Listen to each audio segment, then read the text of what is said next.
This is a production of WKNO Memphis.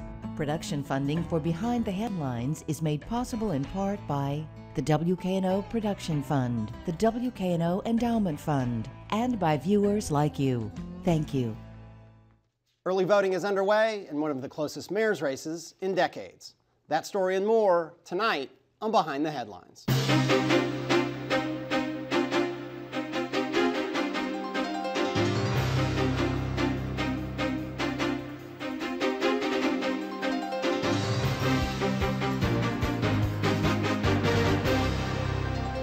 I'm Eric Barnes, publisher of the Memphis Daily News. Thanks for joining us. I'm joined tonight by Kyle Veazey from the Commercial Appeal. Thanks for being here. Sure. Bill Dries, senior reporter with the Memphis Daily News. Thanks for being here. And Christopher Blank with WKNO FM. Thanks for being here. Yeah. Thanks. So I'll start with you, Kyle. It's been a while since you've been on the show, and there's a million things going on. We've had a flurry of debates and forums. We'll spend as much time as we need, half the show or more, just talking about where we are, particularly with the mayor's race. Let's start there, and then we kind of get into some city council races and so on. But what did we learn in this flurry of the most recent debates and forums?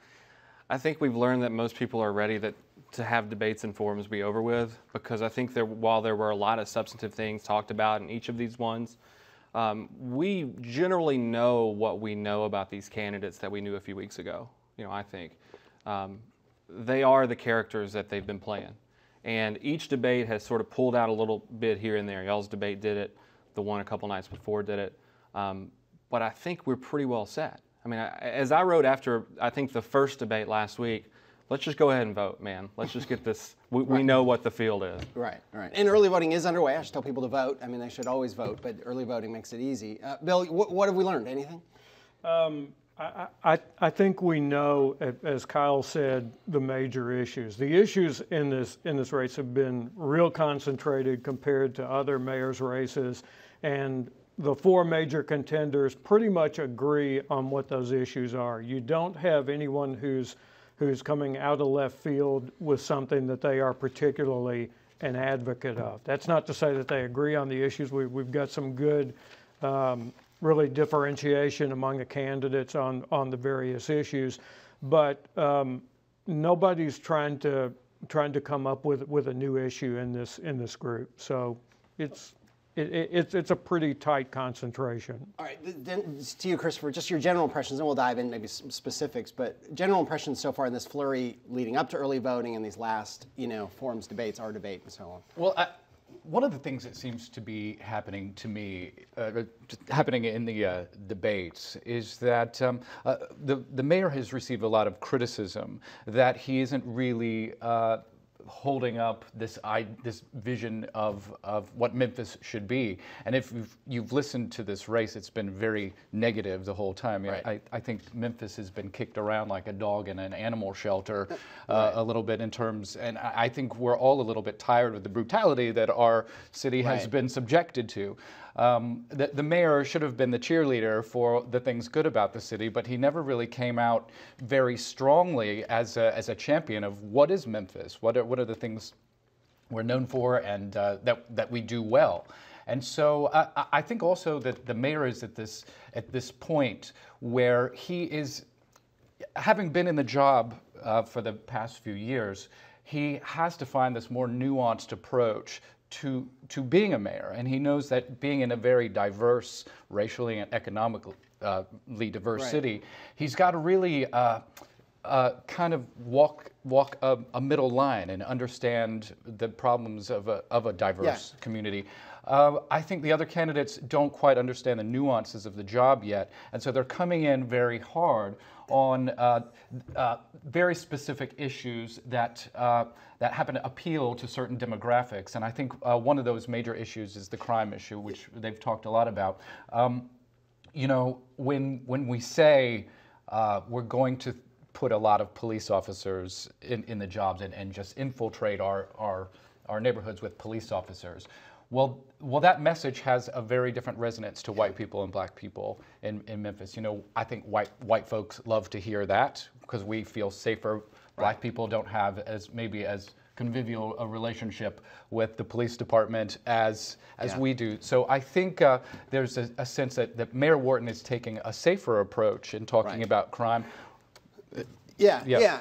I think it's interesting, the mayor's thing. I mean, the mayor's thing and then the crime thing and the Memphis being kicked around thing. Because I think I left our debate thinking, gosh, is this the city I live in? Because it sounds so bad. But I actually really quite, I'm being not objective for this show. I'm talking about this. I quite like it here. I mean, I've lived here for 19 years and it's got a million flaws, but all cities do. I've never lived anywhere without flaws. But this focus on the negative is just bumming me out. It wears me down. It would be great to ask a candidate, why do you still live here? Right. If it's so terrible. Right. Yeah. And are you surprised? I'm a terrible. It's been proven in this election. I didn't think Wharton would have. I thought he'd sail through this. So I'm a horrible prognosticator. But Kyle, did you? I think it has been interesting. I always thought that Wharton would run on. I joked on the show many times. Bright shiny objects. Bass Pro and Cheesecake Factory. We'll talk about Trader Joe's. And the Riverfront Beale Street Landing and just kind of all these kind of successes. And he'd be able to sweep the legitimate, without a doubt, legitimate problems, you identified some of them, under the rug, and those problems, the other candidates wouldn't get traction with them. But he hasn't he's always been on the defensive, it seems like, and he hasn't, as Christopher said, I'm surprised that he's just not been able to articulate this vision. Right or wrong, and whether there's truth to that vision. I just thought it was political great fodder to run a campaign where the successes and ignore the negatives. But I'm not surprised by it, because if you look at our poll, the commercial appeal poll we did 3 or 4 weeks ago, crime, 54% of people say crime's #1 issue. Probably would have been the same 4 years ago, 8 years ago, 12 years ago. Right. But 52% of the city said they feel like they're on the wrong track, that Memphis is on the wrong track. And so that sort of gave rise to a guy like Jim Strickland or a guy like Harold Collins who could come in Strickland's point of view and say, crime. And in Harold Collins' point of view saying we're having brain drain, right? So I think it speaks to something fundamental about the race, that the mayor, with all the consultants and all the focus groups and everything that he did, that the mayor feels like all these things, I'll say them a little bit, but I've got to attack the other guys. I've got to attack Jim Strickland. I mean, Bill, you were probably there the night in Midtown in July at First Congo. Remember that first forum? And those guys beat up on the mayor. And the mayor didn't have a whole lot in response. And then the next debate was about 10 days later. And when the next debate happened, he was punching Jim Strickland. He did the Councilman Strickland, candidate Strickland line. He was after Collins a little bit. He obviously feels that those numbers show him that he has no choice but to fight. It was as simple as his campaign consultants, and he spent $700-something or $70,000, 2/3 of what he raised in the second quarter of this year on campaign consultants and focus groups. They told him that if he went with one Memphis, the one Memphis theme, everything's positive, ignore your challengers, that he was going to lose the election. That's basically what it amounted to.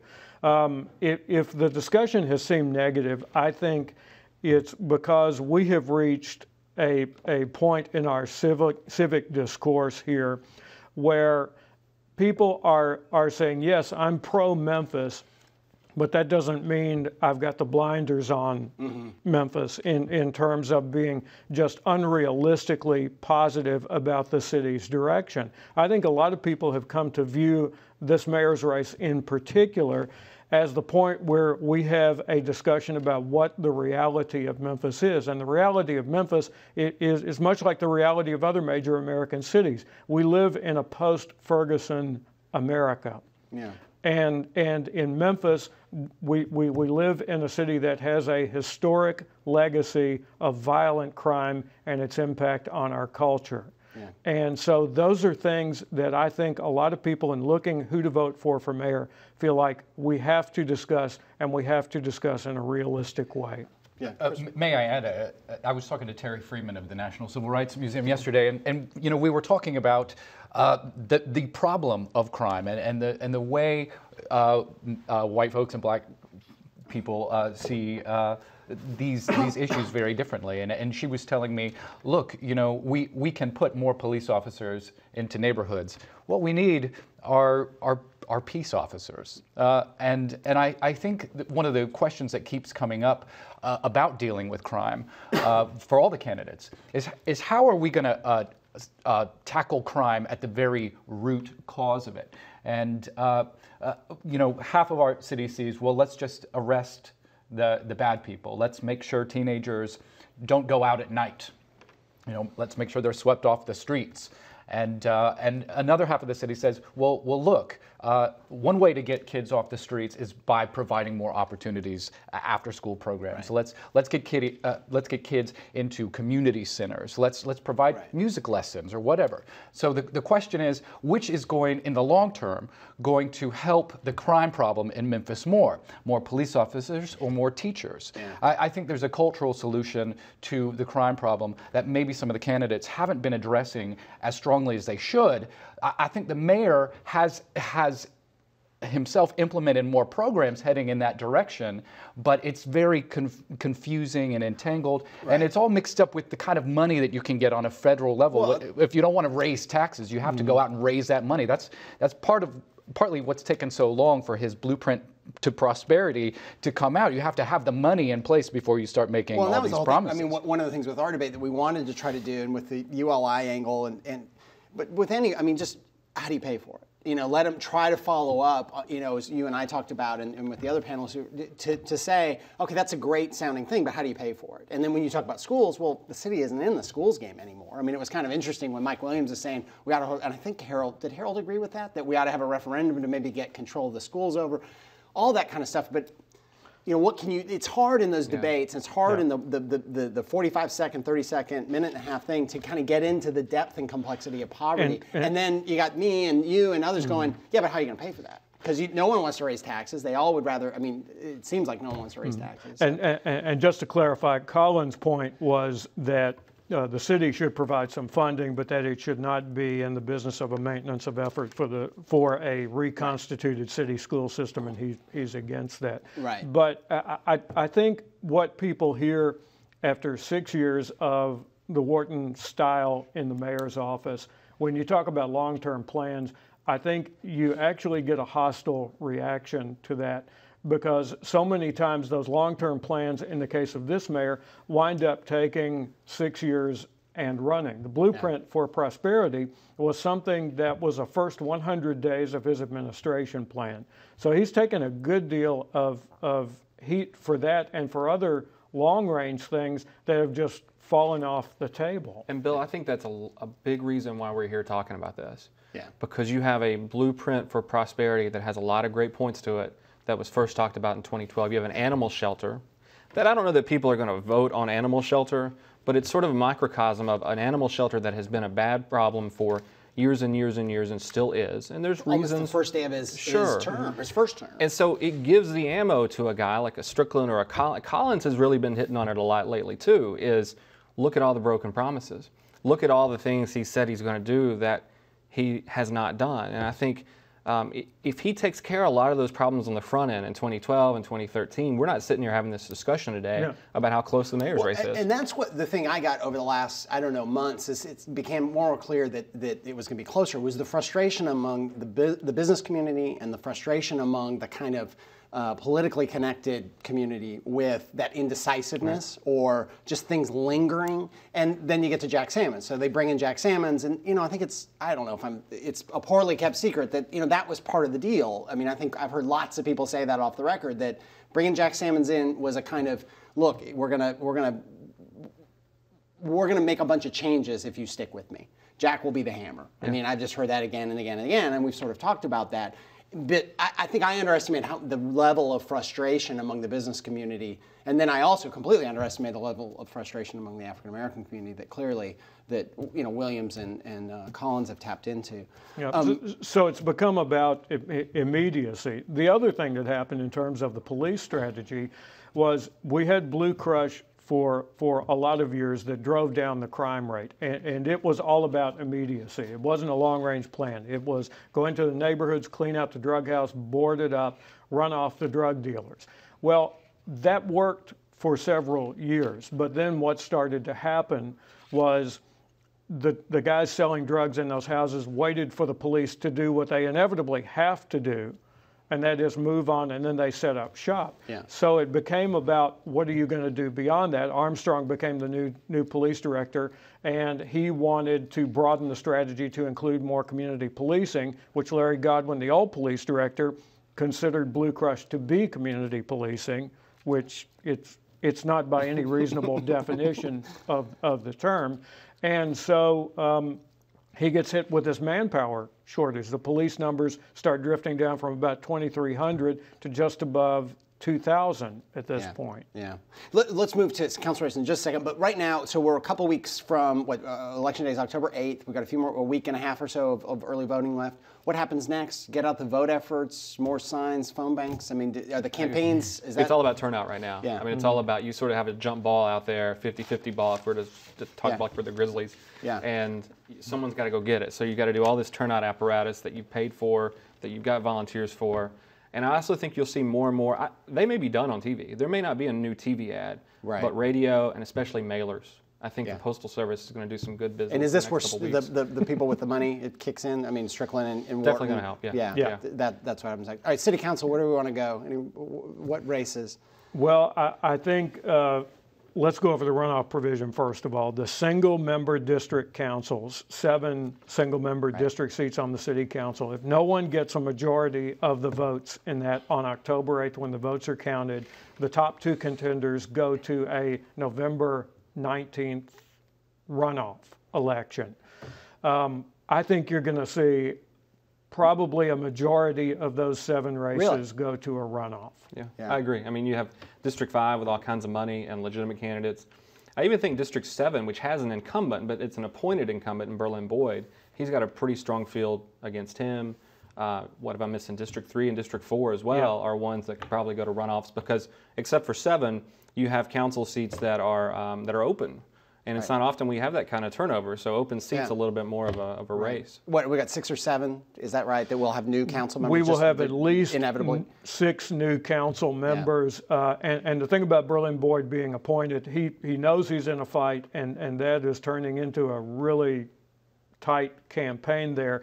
But you have to remember the last 2 appointed council members, Henry Hooper and Madeline Taylor, lost election bids to the city council in 2007. Right. So, and no runoff in the mayor's race, right? No runoff in the mayor's race. Tell me that again. I should know this. Why is there no runoff in the mayor's race? And then we're going to move on to other things. A 1991 federal court ruling is why there is no runoff for Memphis mayor. Right. It was before the Harrington race. The Harrington-Hackett race in 1991 was the first mayor's race, and the judge ruled basically that the city charter provision requiring a runoff, that the intent of the framers of the city charter at that time was to prevent an African-American candidate from ever being elected to that position or for African-American candidates to gain a majority on the city council. So it can be changed with a change to the city charter.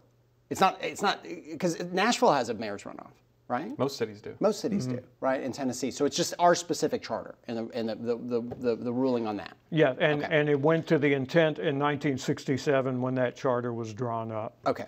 We'll move on to the new Downtown Memphis Commission, a couple bits of news. And Terrence Patterson. Bill, I don't know Terrence. I've never met him. I don't know if you have, but so Paul Morris has been in that position. A whole lot of things that Paul has touched on. He's seen a lot of office move out. I mean, over the last 6-7 years, there's been a flood of construction out in the Ridgeway 240 Loop area. Paul was on the show a month or 2 ago. I can't remember when, and talked about how the exodus has kind of stopped. But certainly, he's had a tremendous number of successes in tons of residential. Bass Pro is now going. I mean, downtown Memphis, where are we, and what's your sense of the priorities that this new Downtown Memphis Commission will have, or head of it? He's been nominated. Technically, he's been nominated to the board, but it's likely the board will approve him. So technically, he has not been hired. But and there's a lot of development coming down the road. The Downtown Memphis Commission is not just a raw organization. They have a lot of funding power. They have a lot of power. Where do you think they go? I think they do what they've continued to do with Paul Morris and before him with Jeff Sanford, and that is that they want to have a leader who is able to adjust to the times that we've been through. Paul Morris was president of the Downtown Memphis Commission during the worst economic downturn since the Great Depression. That tells you a lot about what the nature of the job is. You have to respond to those kind of trends that if you let them sneak up on you, you have a really hard time making up the ground that you've lost in that case. It's also being realistic about downtown's challenges, office space in particular, and the thought that maybe office space is not what downtown's game is at this particular point in time. Right, your sense? Well, you know, he's first of all, he's a young guy. He's I think 37. So yeah, I think he's thinking what the younger folks of Memphis are thinking about. One of the big trends in cities across the country is that people are moving back downtown, and downtown is undergoing $500 million in new development. There's going to be 2,000 new apartment or housing units downtown.